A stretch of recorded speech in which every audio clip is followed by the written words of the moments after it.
இன்றைக்கி நாம் பார்க்க போகிறது வெண்பொங்கல். அதற்கு சூப்பர் காம்பினேஷனான ஒரு ஸ்பெஷல் தேங்காய் சட்னி. இன்றைக்கி சூடான வெண்பொங்கல் செய்யலாம். வெண்பொங்கல் செய்ய தேவையான பொருட்கள்: பச்சரிசி, பாசிப்பருப்பு ரெண்டும் ஈக்குவல் ப்ரொபோர்ஷனில் எடுத்துக்கணும். உப்பு, நெய் ஒரு 2 தேக்கரண்டி எடுத்துக்கலாம்.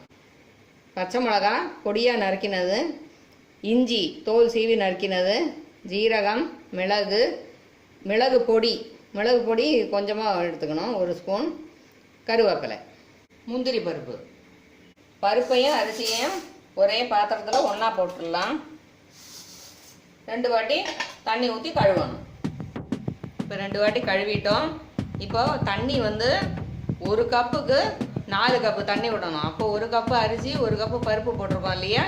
இப்போ 8 கப்பு தண்ணி ஊற்றணும்.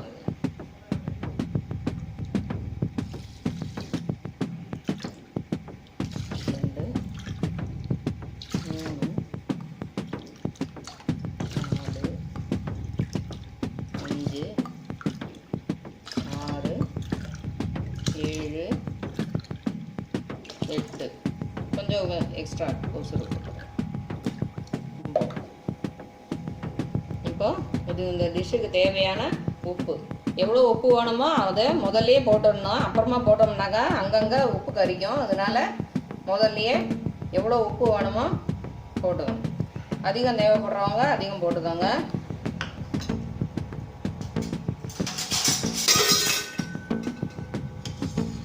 ஒரு வாட்டி கிளறி விட்டுடலாம். கிளறி விட்டுட்டு குக்கரில் வச்சிடணும். ஒரு 6 விசில் வைக்கணும். நல்லா குழைய வேகணும். அதனால ஒரு 6 விசில் வச்சுக்கலாம்.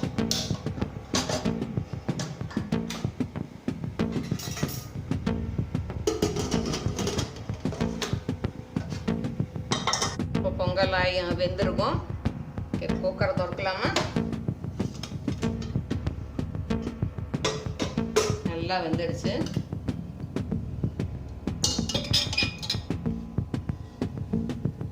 இறக்கி வச்சுக்கலாம். இப்போ இதை நல்லா கிளறி கொடுத்துடலாம். லூஸாக இருக்கு பாருங்க. இப்படி இருந்தால் தான் கொஞ்சம் ஆறின உடனே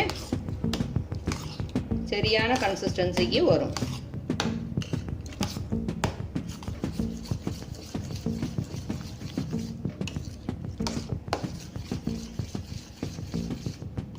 நல்லா மசிய அப்படி இப்போவே கெட்டியாக இருந்துச்சுன்னு வைங்க. அப்போது கொஞ்சம் வெந்நீர் காய்ச்சி வெந்நீரை சுட வச்சு நல்லா தண்ணியை சுட வச்சு இதில் ஊற்றிடலாம்.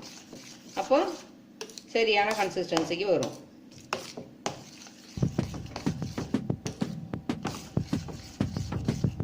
இப்போ பொங்கலுக்கு ஃபைனல் டச்சப் கொடுத்துடலாமா? அடுப்பு பற்ற வச்சு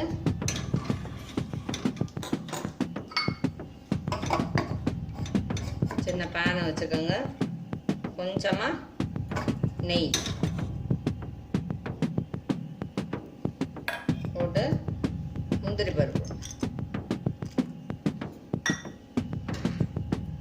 நல்லா செவக்க வறுக்கணும். மீடியம் ஃப்ளேமில் வச்சு வறுத்துக்கோங்க. செவந்துடுச்சு. இப்போ இதை பொங்கலில் கொட்டிடலாம்.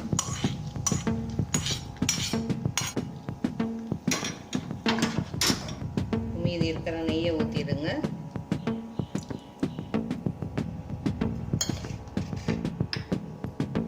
பச்சை மிளகா இந்த சூடாகிறதுக்கு முன்னாடியே நீங்கள் பச்சை மிளகாய் போட்டுக்கிட்டீங்கன்னாக்கா வெடிக்காது.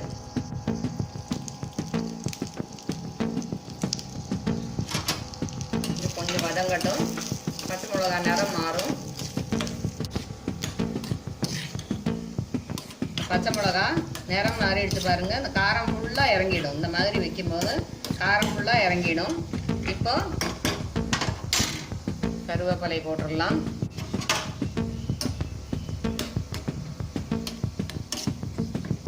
கருவேப்பிலை போட்டுட்டு இந்த மிளகை இப்படி தட்டி வச்சுட்டா நல்லாயிருக்கும். எல்லா இடத்துலையும் ஸ்ப்ரெட் ஆகி நல்லாயிருக்கும். சில பேர் ஃபுல்லாக முழுசாக அப்படியே போடுவாங்க. ஜீரகத்தையும் போட்டுடலாம்.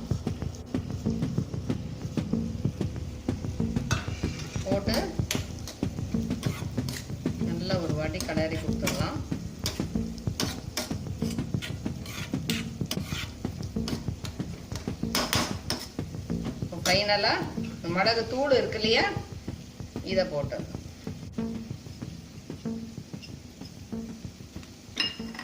அடுப்பு ஆஃப் பண்ணிடுங்க. ஒரு வாட்டி போட்டு ஃபுல்லாக கலரி கொடுத்துட்டு இதில் கொட்டிடலாம்.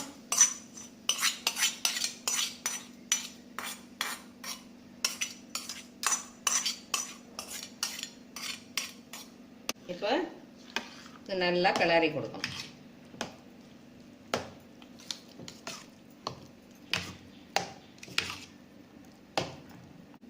வெண்பொங்கல் ரெடி ஆயிடுச்சு. இப்போ ஒரு டிஃப்ரெண்ட்டான தேங்காய் சட்னி பண்ணலாம்.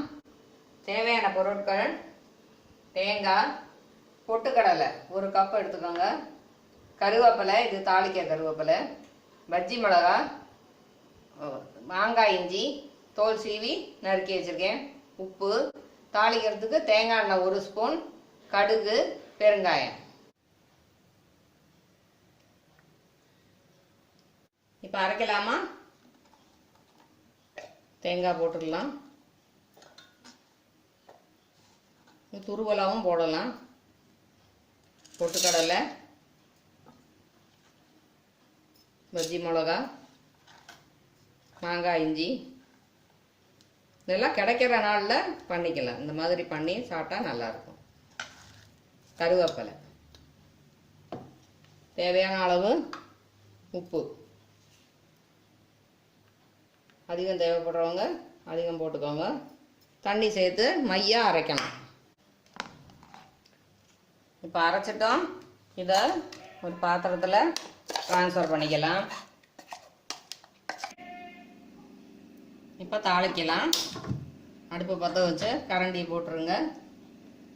எண்ணெய் 1 ஸ்பூன் எண்ணெய் வச்சுருக்கோம் இல்லையா, அதை ஊற்றிக்கலாம். கடுகு 1 ஸ்பூன் போட்டுடலாம். கடுகு வெடிக்கட்டும். கடுகு வெடிச்சிடுச்சு. இப்போ கருவேப்பிலையை போட்டுக்கலாம். பெருங்காயம்,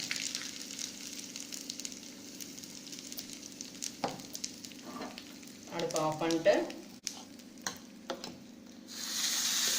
கொட்டிடலாம்.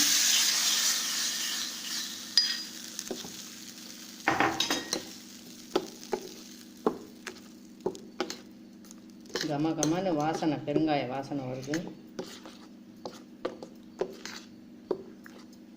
சட்னி ரெடி ஆயிடுச்சு.